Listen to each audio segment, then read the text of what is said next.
Nacional.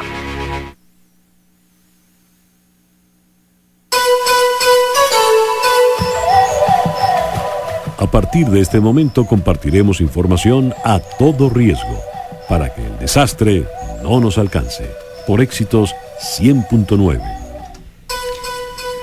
Saludos, buenas tardes para todas y todos. Bienvenidas y bienvenidos al programa Información a todo riesgo, que todos los viernes de 4 a 5 de la tarde nos acerca a los temas sobre la gestión de riesgos de desastres. Recuerden que en el programa buscamos contribuir a conciliar la relación del hombre con su entorno.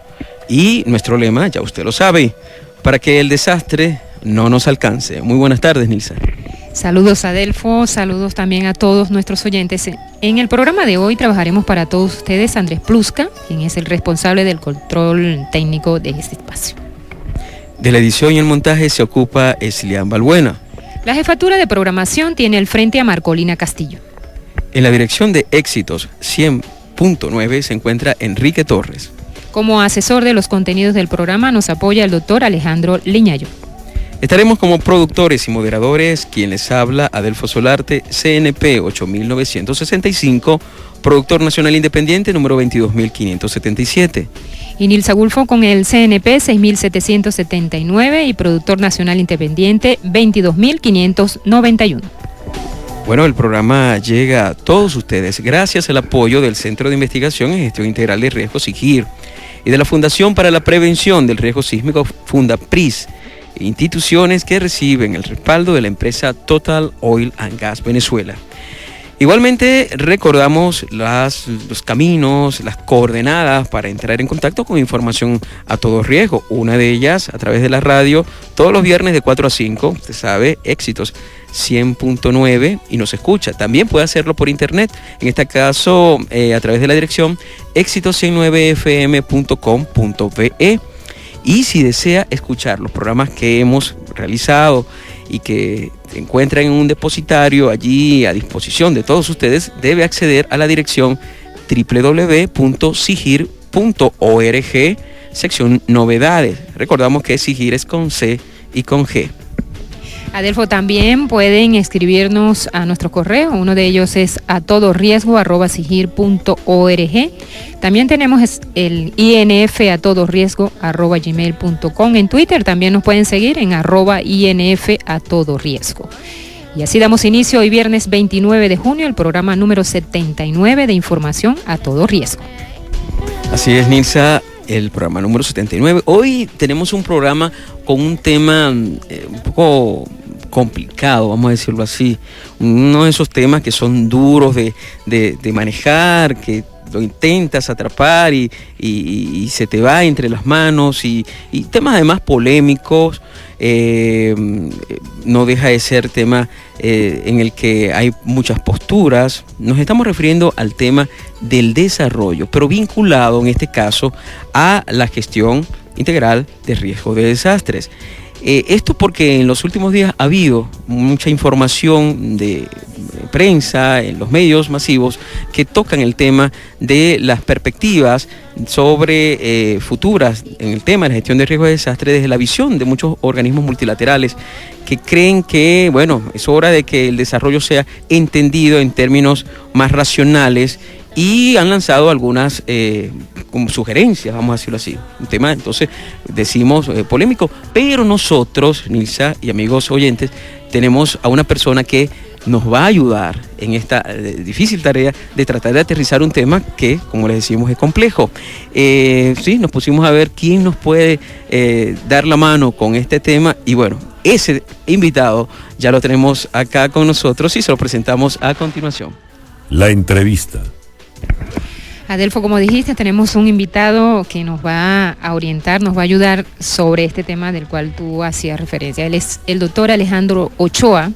Él es merideño, es ingeniero de sistema, egresado de la Universidad de los Andes. También tiene una maestría en gestión de la información en la Universidad Inglesa de Lancaster. Posee un doctorado en ciencia y sistemas gerenciales, también en Inglaterra, pero en la Universidad de Hull. Ha investigado temas como, por ejemplo, el estudio sistémico interpretativo de la acción comunitaria en Venezuela, Otro estudio que ha hecho también se refiere al estudio sistémico interpretativo de la vinculación Estado y sociedad civil en Venezuela. Levantó el proyecto de formulación de la red de aliados en la gestión de riesgo en el Estado Mérida para Fundacite. Eso fue en el año 2005. Es uno de los fundadores del Centro de Investigación en Gestión Integral de Riesgo, CIGIR. Actualmente es investigador del CIGIR, es profesor titular del Centro de Investigaciones en Sistemología Interpretativa de la Universidad de los Andes. Él es nuestro invitado de hoy, Adelfo. Sí, señor, ha estado con nosotros, doctor Alejandro Ochoa. Muchísimas gracias por acompañarnos y bueno, sabemos todas las peripecias que hizo para estar con nosotros, cosa que agradecemos, pero usted ve, el tema creo que calza muy bien con unas líneas de trabajo que usted ha desarrollado en el pasado. Vamos a iniciar el diálogo, la conversación con una primera reflexión. Le comentábamos hace unos segundos que nuevamente los entes multilaterales como el Banco Mundial han advertido del impacto de los eventos naturales y lo que estos tienen, digamos, como elementos perturbadores para la humanidad y sobre todo del caótico futuro que se avecina, fundamentalmente en las zonas urbanas que constituyen el espacio fundamental de vida en el planeta. Bueno, al respecto, el presidente del Banco Mundial, Robert Zoellick, alzó en su voz para proponer, y cito textualmente, intensificar el trabajo preventivo e incorporar iniciativas frente a los desastres naturales a los programas de desarrollo.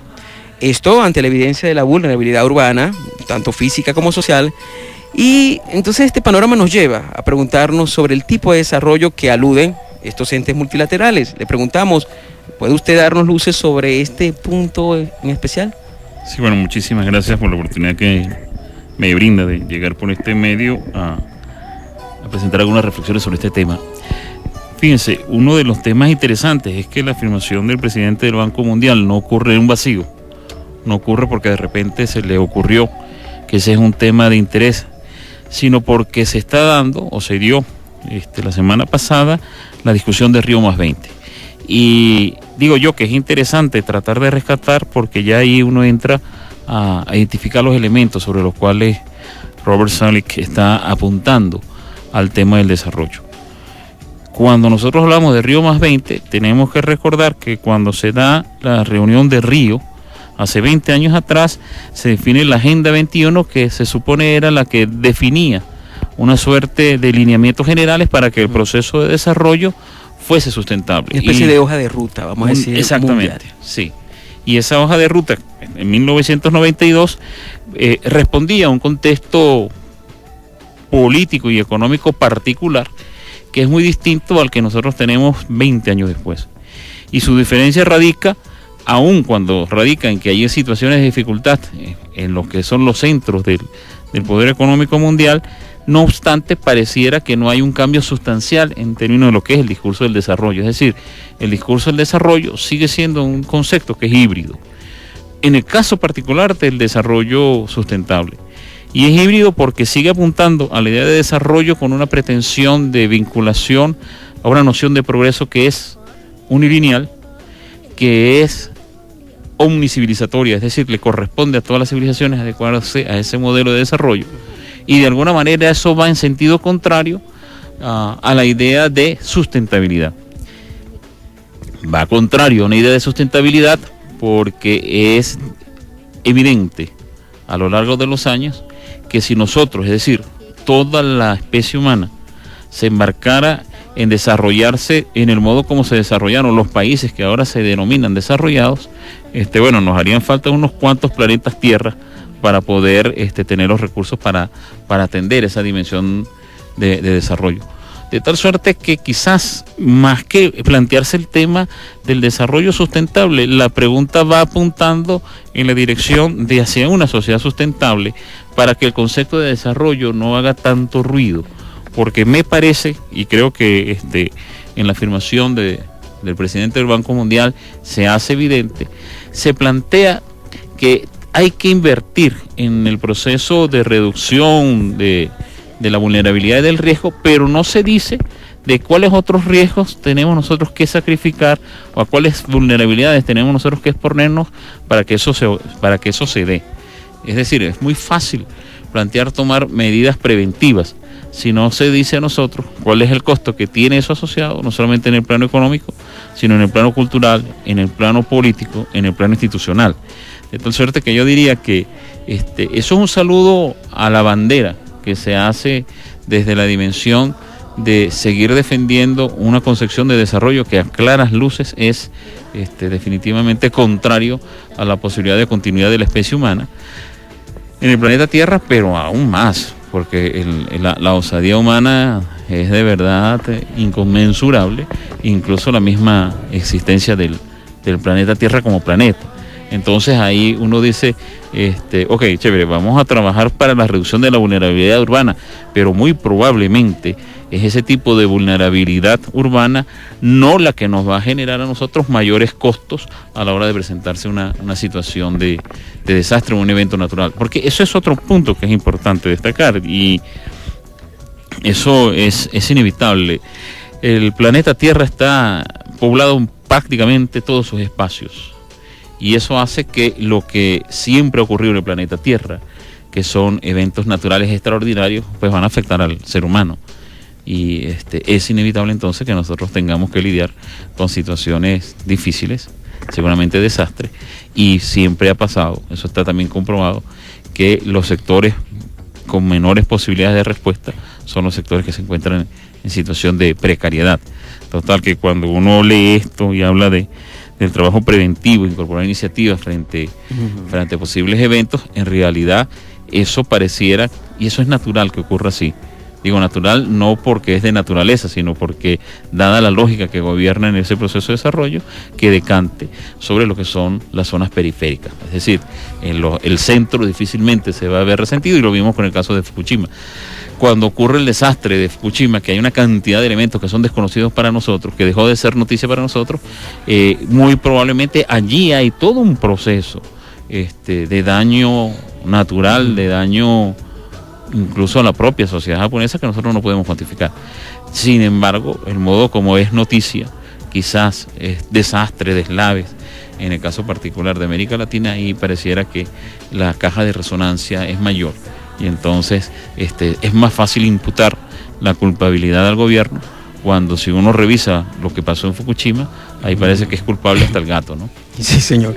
Bueno, mire, teníamos dado la riqueza del tema, un aspecto ya ubicado como más adelante, pero me provoca preguntarle esto, ¿no? Consultarlo.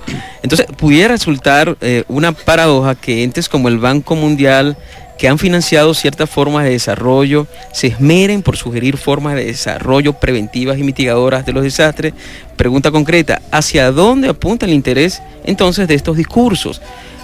Hay dos opciones: una verdadera sinceridad en replantear esquemas de desarrollo, o es una recomendación con un trasfondo economicista que busca evitar algo así como clientes debilitados por la severidad de los desastres. ¿Cómo lo ve usted? Yo creo que es más factible la segunda respuesta, y quizás porque la primera tiene una singular debilidad, y es que difícilmente puede haber sinceridad cuando el discurso de desarrollo, el discurso de desarrollo es un discurso que cuando aparece y cuando se sentencia casi que en 1949, en enero del 49, que se dicen que hay países desarrollados y países subdesarrollados, eso significó el abatimiento completo de la diversidad cultural, de la diversidad étnica, de la diversidad civilizatoria, para decir que hay los desarrollados y los subdesarrollados. Y eso fue una ruptura ya de lo que parecía era un elemento fundamental para la sustentabilidad de la especie humana en el planeta, y era poder aceptar la diversidad. Y a esto me planteo en términos muy simples: la diversidad en el transporte, la diversidad en la concepción de las ciudades, esa desaparece. Y para muestra basta un botón. Uno de los elementos que quizás hace poco sustentable a Mérida es el intento de desarrollarse esta ciudad de acuerdo a los patrones de desarrollo de las ciudades en los países desarrollados, es decir, la aparición de centros comerciales, el predominio del transporte privado sobre el transporte público, y ya nosotros, por ejemplo, nos vemos allí en buena medida como un patrón cultural, sí, se nos convierte en un patrón arquitectónico o un patrón económico que sin duda nos hace vulnerable en todas las dimensiones, ¿no? De tal suerte que yo sí creo que hay en este planteamiento un intento por seguir manteniendo el discurso de la preeminencia de lo económico, dando un saludo hacia la dimensión de la gestión de desastres y de riesgo. Un tema que es interesante allí en destacar es que quizás no se habla, por ejemplo, de los efectos colaterales del desarrollo que se ha gestado hasta ahora. De eso no se habla. Es decir, esos pasivos ambientales, pasivos sociales, los pasivos institucionales que han generado los procesos de desarrollo, de eso no hablamos. Es decir, eso no es costoso. Y quizás para ir adelantando un elemento allí para más adelante. Uno de los temas interesantes es que, yo le comentaba a unos estudiantes en estos días, que una de las maravillas en el sentido de que es hábil del discurso del Río +20, es que ahora se trata de negociar directamente con la naturaleza, sabiendo que la naturaleza nunca nos va a cobrar a nosotros los bonos que nosotros le estamos adquiriendo.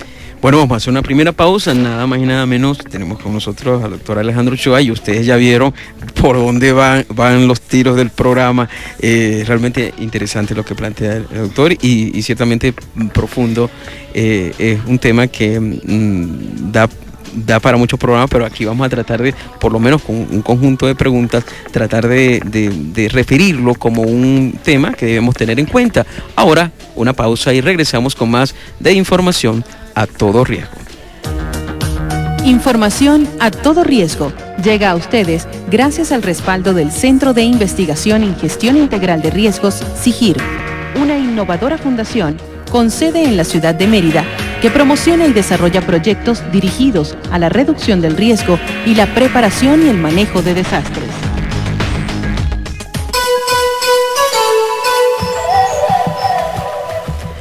De nuevo con todos ustedes en Información a todo riesgo. Hoy, viernes 29 de junio, la opción del desarrollo versus una sociedad más preventiva y segura es el tema que estamos tratando hoy. Nuestro invitado, el doctor Alejandro Ochoa. Y bueno, un tema que calza muy bien dentro de lo que es el intento por ver sobre qué marco se construye el discurso de la gestión integral de riesgo de desastre. Por eso está con nosotros el doctor Alejandro Ochoa y por eso el tema del desarrollo, Nilsa. Así es, el doctor Alejandro pues sigue dándonos luces sobre ese importante tema. Pues yo quería preguntarle, primero porque se está haciendo lectura a todo lo que ha dicho el Banco Mundial a partir de ese encuentro que se hizo en Río. Y mi pregunta es, ¿cuál sería entonces el discurso que debe tener un organismo tan importante como el Banco Mundial sobre ese tema de desarrollo?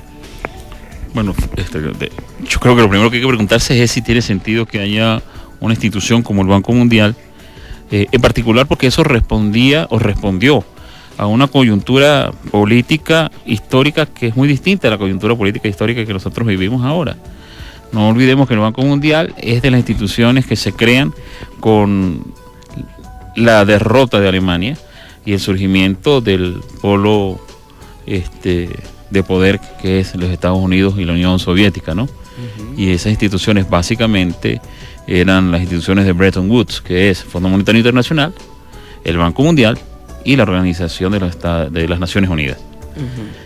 Cuando uno agarra esos tres elementos y después llega y agarra en otra mano y uno escucha que lo que es el primer mundo, es decir, el mundo desarrollado, eran todos menos lo que era el bloque socialista o el bloque soviético, y resulta que los países subdesarrollados están en el tercer mundo, uno siempre se pregunta, del segundo mundo nunca se dijo nada, pero parecía que en algún lugar estaba.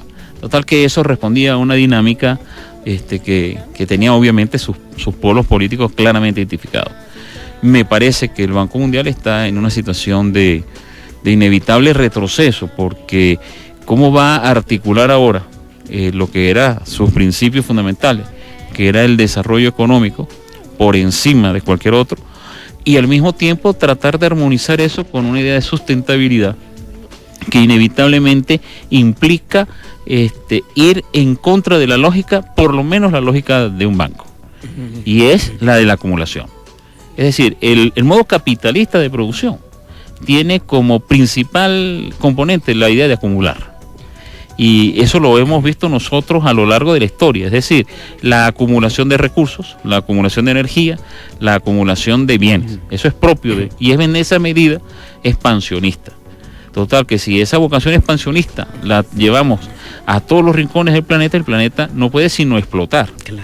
Entonces hay que buscar, y yo creo que ahí la pregunta es, una institución como el Banco Mundial tan importante tiene que decir, ¿sabe qué? La lógica bancaria, la lógica de la acumulación, la lógica de la expansión tiene que dar paso a una lógica distinta. Y esa lógica distinta supone devolverle el poder de ordenar el mundo a los espacios locales y al modo de las comunidades que de alguna manera han ido aprendiendo a ser sustentables. Y yo creo que hay experiencias, pocas, sí, pequeñas, sí, pero es que no pueden ser experiencias que surjan de la noche a la mañana y se impongan cuando la lógica de la expansión y de la acumulación es la que priva, ¿no? Entonces, en ese sentido, uno tendría que decir que quizás más que cambiar su discurso, que eso yo lo veo políticamente imposible, es quizás dar espacio para que otras voces sean escuchadas, en virtud de entender que más allá de lo que nosotros, más que un desarrollo sustentable, que deseamos un concepto que es híbrido, que tiene sus dificultades, quizás plantearnos una cosa un poquito más modesta, y es plantearnos la idea de cómo hacemos sustentables nuestras sociedades. ¿Cómo hacer sustentable una sociedad como la venezolana? ¿Cómo hacer sustentable una sociedad como la colombiana? En términos, digamos, más humildes y racionales. Claro, menos plantado en el afán de que yo creo que allí Leonardo Boff, el teólogo brasileño, tiene una dimensión extraordinaria. Él señala que uno de los dramas del problema del desarrollo es que, planteado como está planteado, en las dimensiones en las que está el planeta actualmente, pensar que el centro del desarrollo es el ser humano, es decir, que el ser humano es el principio y el fin del mundo, es de un egoísmo colosal. Tan colosal es que incluso nos va a dejar a nosotros sin planeta. Y eso me lleva a mí a la pregunta, bueno, ¿y si se acaba el planeta? ¿Y qué será de nosotros? O sea, pareciera que hay una especie de convicción de que eso le va a pasar a otros, pero no a mí. Sí, como le pasa siempre, cuando uno ve algún desastre, uno dice, oiga, pobrecita esa gente, ¿no? Y uno no se pone en la posibilidad de que quizás eso nos vaya a ocurrir a nosotros, ¿no? Sí, entonces, caso, por ejemplo, para hablar un poquito del tema de riesgo y la percepción del riesgo, nosotros hablamos aquí eso la vez pasada, cuando uno escucha de que en un apartamento por una fuga de gas murieron unas personas, uno dice, oiga, pero qué gente tan insensata. Muy probablemente tienen la insensatez de que cierran las ventanas porque temen que los roben. Y entre el robo, que es más eminente que la posibilidad de morirse de gas, que uno nunca se le pasa por la mente de que eso es una posibilidad, pues entonces uno opta por reducir el riesgo donde ve que es probablemente aumenta lo otro. Entonces, bueno, eso para efectos de este tema. Yo creo que tenemos que escucharnos mucho más en términos de lo que son las necesidades del ser humano. Y eso me lleva a otro tema que yo creo que es importante llamar la atención. A propósito del tema del desarrollo, el desarrollo, como se ha venido dando históricamente, apunta a un desarrollo que tiene como eje fundamental el eje financiero. Ya hace rato que el eje productivo, el eje de la producción de bienes, dejó de ser el eje. Si el eje es el eje financiero, una de las preguntas interesantes que uno se hace es cómo el proceso de rescate que se está dando ahorita en Europa, se rescatan los bancos, pero no se rescata la sociedad, no se rescatan empleos, no se rescatan las condiciones que quizás se estén deteriorando de vida de la sociedad, en este caso particular la española, que es el ejemplo que tengo acá concretico. Masnif, un economista chileno, decía en el año 2008 que la FAO había dicho que con 30.000 millones de dólares era posible resolver el problema de la pobreza y el hambre en el mundo. Para esa misma fecha, el grupo de los 8 aplicó un rescate. Nosotros recordemos que esta crisis arrancó en el 2008, aplicó un rescate de 700.000 millones de dólares. 700. Es decir, que con eso se hubiese resuelto unos cuantos años el hambre y la pobreza en el mundo. Entonces, es ese tipo de tema que sigue privando una lógica de acumulación y de expansión por encima de una lógica mucho más elemental quizá de sobrevivencia claro, de la especie, ¿no? Visto en esos temas, se ve irracional este tipo de planteamientos. Ahora, intentando hurgar un poco en el concepto, y nos basamos aquí en algunas referencias que usted ha hecho cuando ha abordado temas como, por ejemplo, el desarrollo endógeno, etcétera. En su oportunidad, bueno, usted ha planteado que el concepto de desarrollo implica un auténtico interrogar de aquello que constituye las potencialidades de una sociedad, ya no en términos de la noción de desarrollo, sino del despliegue de aquello que constituye y enriquece a la sociedad misma desde sus propias dinámicas. Yo le pregunto, ¿qué es eso que enriquece a la sociedad desde su intimidad? ¿Y qué es eso que le da forma al desarrollo que nace desde adentro de la propia sociedad y que no viene impuesto por una forma preconcebida, global, de entender el crecimiento, el bienestar, etcétera? Sí, fíjate, ahí el hincapié debería estar en que nosotros generalmente hemos entendido que nuestras sociedades el problema es que no se desarrollan. Yo diría que hay que cambiar. Nuestro problema es que tenemos que hacer del desarrollo nuestro problema y preguntarnos si realmente el modo como nosotros queremos desplegar nuestra presencia en el mundo como sociedad responde a las preguntas que nosotros nos estamos formulando. Porque a ratos nosotros estamos respondiendo a preguntas y a dinámicas que no nos son propias. Imaginémonos, por ejemplo, si cerramos los ojos y nos imaginamos la sociedad venezolana, nosotros nos damos cuenta que la sociedad venezolana es una sociedad que fundamentalmente vive de la producción petrolera.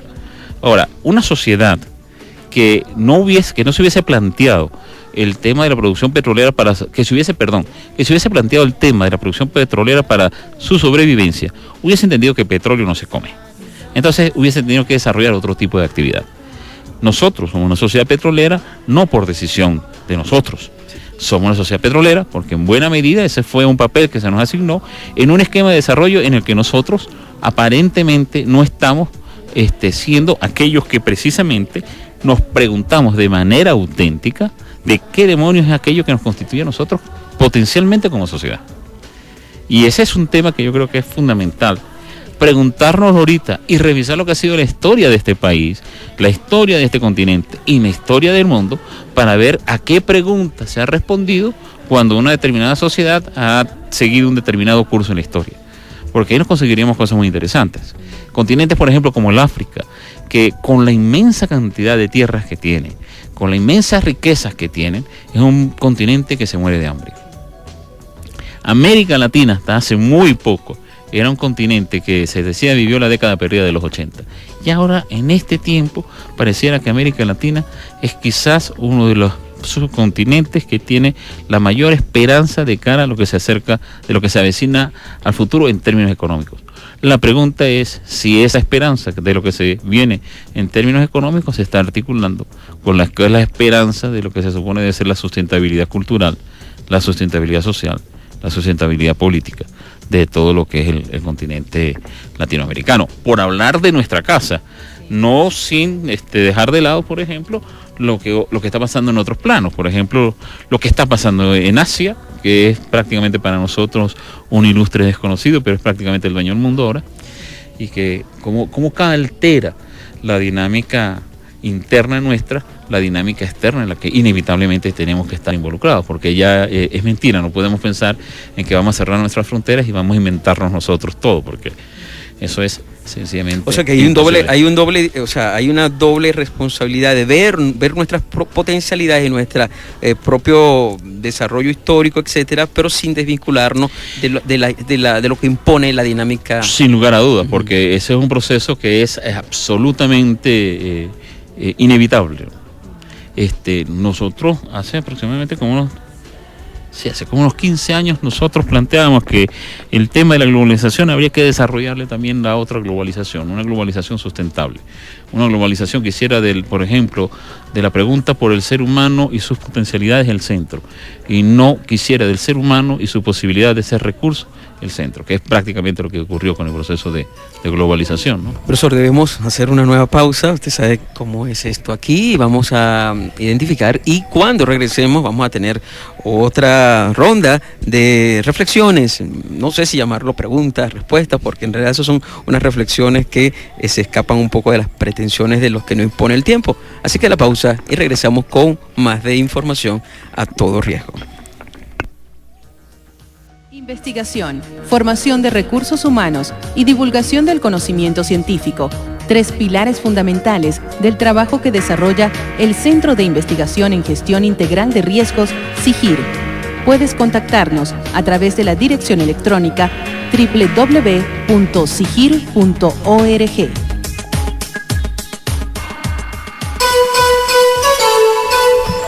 Bien, continuamos en información a todo riesgo a través de Éxitos 100.9. Hoy nuestro invitado el doctor Alejandro Ochoa, y el tema con el que intentamos englobar estas reflexiones es la opción del desarrollo versus una sociedad más preventiva y segura, es decir, colocar el desarrollo como un tema fundamental en el análisis de las posibilidades de que se concrete de una manera eficiente y real esta prédica global de gestión integral de riesgo ante los desastres. Así es, Adelfo. Profesor, en su momento usted ha escrito que en nuestras sociedades latinoamericanas parece darse una forma imperativa de desarrollo, pues que a su vez constituye un callejón sin salida para la gran mayoría generalmente desposeída de esta sociedad. ¿Mantiene usted esta desalentadora visión? Lamentablemente sí. Creo que, a ver, ¿por qué la mantengo? Creo que hay tendencias que parecieran indicar que hay posibilidades de que eso se sufra un cambio, pero si uno hace una revisión de lo que es el papel que desempeña en particular América Latina en el esquema del orden global, es inevitable saber, es obvio comprobar que nosotros seguimos siendo sociedades que su mayor actividad económica es de carácter extractivo. Ponía el ejemplo de Venezuela, pero ese ejemplo de Venezuela usted lo ubica en el caso de Chile y tenemos exactamente la misma situación. Y eso supone que es un callejón sin salida. ¿Por qué? Porque no nos ha dado la oportunidad a nosotros ni siquiera de preguntarnos si esas grandes mayorías, generalmente desposeídas de las sociedades en las que nosotros vivimos, este mecanismo extractivo le comporta o le reporta una posibilidad o una salida. Y cuando uno revisa, por ejemplo, lo que fue la dinámica o lo que es la dinámica minera y la dinámica petrolera en Venezuela, es fácilmente identificable que los pasivos ambientales que se han generado y los modos y los pasivos sociales que se han generado son de una magnitud que son prácticamente incalculables. Y eso mismo pasa en el caso de chileno. Eso mismo está pasando porque en buena medida nuestro continente, vaya paradoja, posee los recursos estratégicos más importantes del mundo. Es decir, ya no se trata solamente de los minerales raros como el coltán en el Bolivia, como seguramente algunos otros minerales que están ya siendo desconocidos en el ámbito de lo que es la Amazonía, por ejemplo, por mencionar solamente 2 casos, sino además el caso del agua, por ejemplo. Esos son recursos que se van a hacer cada vez más escasos. Si uno mira lo que está pasando en América Latina ahora, pareciera que hay atisbos por tratar de replantearse el problema de la industrialización, ya no por la vía de la competencia, sino de la complementariedad, y quizás eso pudiera aportar algunos elementos que aportaran quizás posibilidades para estos sectores. Sin embargo, el hecho de que siga prevaleciendo economías de carácter extractivo, porque además esas economías tienen una tremenda ventaja para el orden global, y es que son altamente rentables, ¿no? Entonces, ante una alta rentabilidad de la industria extractiva, cualquier otra industria no va a ser económicamente atractiva para quienes están allí. Y entonces, obviamente, que eso nos plantea a nosotros un tema muchísimo más complejo, ¿no? Muchísimo más complicado. Hay temas, por ejemplo, el caso de la soberanía alimentaria, que es y la seguridad alimentaria, que esos sí son desastres que se pueden estar gestando paulatinamente y que de hecho nosotros hemos vivido algo de eso hace 2 años para acá, el incremento en los alimentos. Yo no sé qué capacidad de respuesta tenemos nosotros, no solamente en Venezuela, sino en América Latina, para salir a dar respuesta a ese tipo de situación. De tal suerte que quizás nosotros nos estamos una sociedad preventiva y segura para tratar de ir atendiendo la pregunta que indaga esto. De cara al desarrollo, tendría que preguntarse, antes que el desarrollo, yo quiero ser una sociedad sostenible. Y eso pasa necesariamente porque el desarrollo esté condicionado y esté sometido a la idea de sustentabilidad y no al revés, que es como fundamentalmente se dio en Río y como se dio en Río +20. Ok. Ahora, doctor Ochoa, fíjese, ahora yo no diría que es desalentadora, no, es muy alentadora. Hay una tendencia en Latinoamérica a construir leyes. Algunos dicen que de avanzadas son estas leyes vinculadas al campo de la gestión de riesgos socionaturales y tecnológicos. Está el ejemplo de Venezuela, 2009, la ley que recién acaba de promulgar Colombia en el tema de la gestión de riesgo. Esos son los ejemplos de esta realidad. Ahora, ¿supone este soporte jurídico una evidencia, aunque sea pequeña, de que en ciertos gobiernos se pretende ir en dirección de una concepción de desarrollo con mayor autonomía ante el imperativo de las fuerzas que gobiernan el planeta? Yo creo que si no tanto desarrollo, por lo menos de entender que el modo como nosotros debemos gobernar nuestras sociedades no necesariamente tiene que estar solamente condicionada por el plano del desarrollo y fundamentalmente el desarrollo económico, ¿no? Yo quisiera rescatar allí un tema, Adelfo y Nilsa, que es particularmente sensible. Venezuela y Colombia han sido azotadas de manera brutal durante los últimos 2 años por el cambio climático. El hecho de que tenga que construirse un ordenamiento jurídico exprofeso y ad hoc para atender ese tema habla ya del modo como el Estado está reconociendo que tiene que atender eso porque es parte de sus responsabilidades.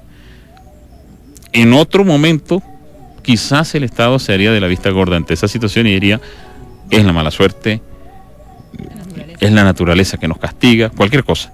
Pero el hecho de que empiece a ocurrir ya ordenamiento jurídico que apunte al tema preventivo, pero también al tema de la atención post-evento, apunta, a mi modo de ver, a un modo de definir de manera distinta lo que es el papel del Estado. Y eso en buena medida yo diría que es interesante. Es interesante porque no todas las definiciones de cambio del Estado, recordemos que nosotros, la idea de Estado en América Latina es una idea que es trasplantada desde la realidad europea. El Estado en América Latina es un invento no solamente reciente, sino que no es propio. Y para ejemplo, yo siempre señalo, nosotros en la seguridad social tenemos seguro contra el paro desde 1966 y pasaron 30 años para que la primera persona beneficiaria de ese seguro lo cobrara. Sí. Es decir, teníamos la ley antes de que tuviésemos el evento. El hecho de que empiecen a ocurrir ordenamiento jurídico que trate de tocar ese aspecto hace que el Estado se está reconociendo como por lo menos responsable de un tipo de actividad que está asociada a ese aspecto. Faltaría que se dé cuenta de la otra responsabilidad, y es que a veces el Estado es generador también de riesgos y de vulnerabilidades.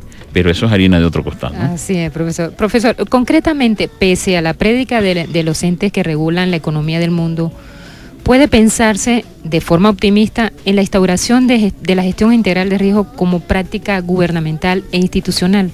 Yo creo que eso es inevitable. Es decir, ya, fíjense, 2 sociedades con gobiernos con orientación política distinta, como el caso de Colombia y Venezuela, están convergiendo a identificar que la situación de desastre es una situación que tiene que ser atendida por el Estado. Y ya eso supone una definición, o por lo menos una redefinición de lo que es el papel del Estado de cara al desastre. O para ponerlo en términos mucho más simples, el desastre dejó de ser un evento natural para convertirse en un evento que tiene un impacto político. Y eso existe desde hace siglos. Sí. Solo que ahora el Estado se reconoce como corresponsable y además con un papel protagónico en ese proceso. Y protagónico no en el término de protagonista de las novelas, sino protagónico porque ahí también le va la vida. Ahí le va la vida al Estado. Y una prueba de eso lo tenemos en el caso particular de la historia venezolana, ocurre el terremoto de 1812 y cae la Primera República. Y si venimos más cerca, ocurre el terremoto de Managua y se da lo que se da en Managua y en Nicaragua, precisamente porque el terremoto mostró de manera descarnada el modo poco humanitario que había en ese gobierno. Total que eso es una vinculación que ha existido desde siempre, pero ahora que se reconozca y se trate de actuar de manera proactiva, va apuntando, creo yo, en la dirección que nosotros, cuando digo nosotros acá, estoy hablando en un caso particular de la gente que entiende el tema de la gestión integral de riesgos desde una perspectiva integral, que era lo que nosotros estábamos planteando. Curiosísimo además, diría yo, que ocurra esas convergencias con gobiernos que dicen que están movidos por distintos proyectos de sociedad, sí. Porque eso quiere decir que cualquiera que sea finalmente el destino, parece que uno de los obstáculos que hay que salvar es la relación con la naturaleza. Seguramente habrá que plantearse si la relación con la naturaleza ha sido la más sabia o si tendremos que replanteárnosla.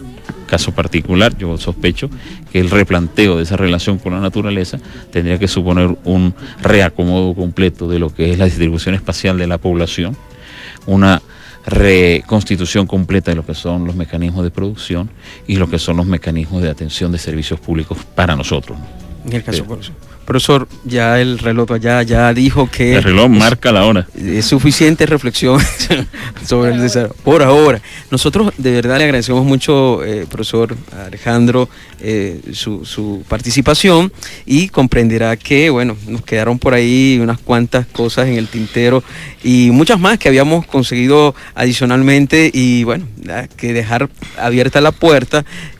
Sabemos de su gentileza cuando lo hemos convocado al programa, y ya la próxima vez con mucho más tiempo planificaremos una nueva conversa con nuestro distinguido invitado, el doctor Alejandro Ochoa. Muchísimas gracias por su participación. Vamos a la pausa y venimos para unos 5 minuticos de reflexiones informativas, de alguna agenda, ¿verdad? Algo que a ustedes les interesa.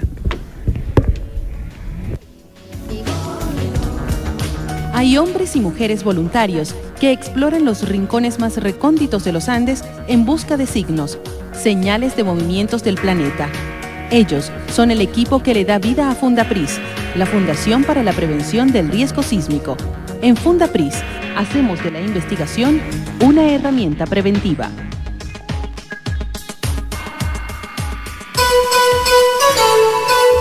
Bien, de vuelta en información a todo riesgo, y como le habíamos dicho, unos minutos finales para pasar revista a algunas notas que fueron noticias esta semana, Nilsa. Así es, Adelfo, empezamos con nuestra sección. Fue noticia. La primera nota nos dice que Consejo Legislativo del Estado Táchira aprobó ley educativa para gestión de riesgos.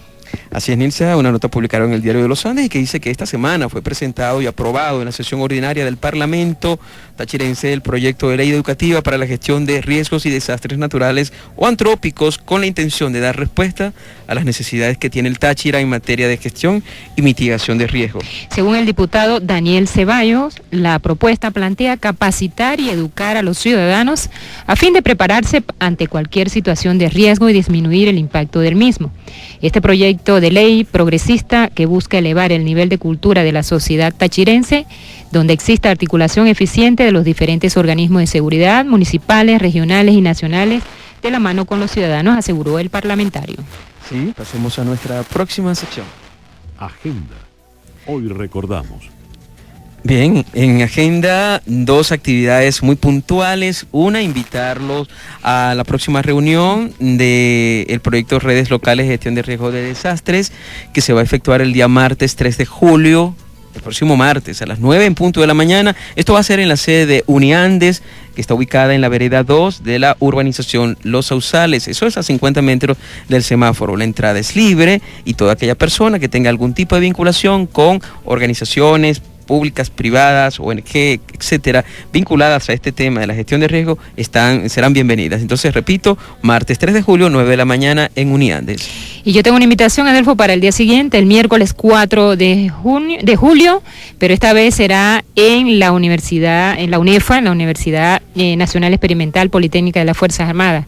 La Cátedra de Educación Comunitaria en la Reducción de Desastres de la Universidad Nacional Experimental Politécnica de las Fuerzas Armadas está invitando al segundo foro enmarcado en la presentación de planes de emergencia y planes de gestión comunitaria elaborados por los alumnos de la referida universidad. Los ponentes de este foro, Adelfo, es el geógrafo Nerio Ramírez, y él va a hablar sobre la importancia del SIC en la gestión de desastre. También estará como invitado el doctor Ciro Avendaño y hablará sobre el apoyo psicosocial post-desastre. Otra de las invitadas será la ingeniera Reguey Molina y hablará sobre el estudio multiamenazas de la ciudad de Mérida. Pues sí, son dos actividades a las cuales les invitamos a participar martes y miércoles vinculadas con este tema. Ya con esto no nos da tiempo para la sección de hoy, recordamos, ya con esto tenemos que ir despidiendo el programa, pero bueno, tiempo bien invertido porque lo pasamos hablando del tema de desarrollo.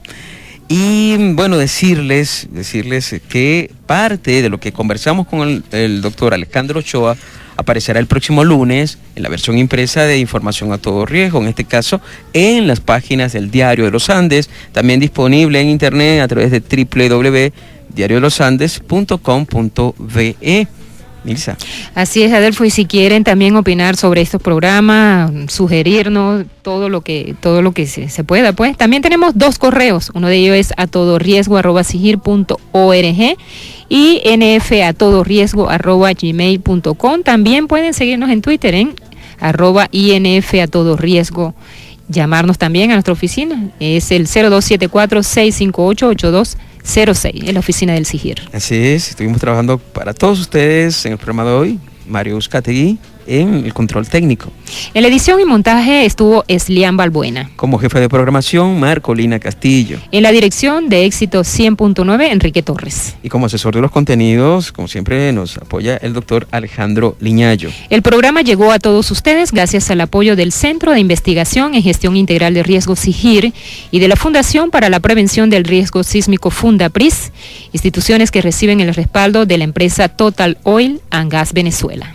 Bueno, tuvimos el gusto de compartir hoy con ustedes. Quien les habla, Adelfo Solarte, CNP 8965, PNI 22577. Y Nilsa Gulfo con el CNP 6779 y PNI 22591.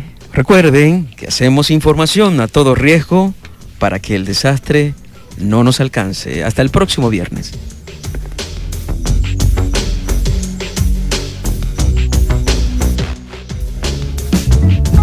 Sonidos que descubren nuestra cotidianidad.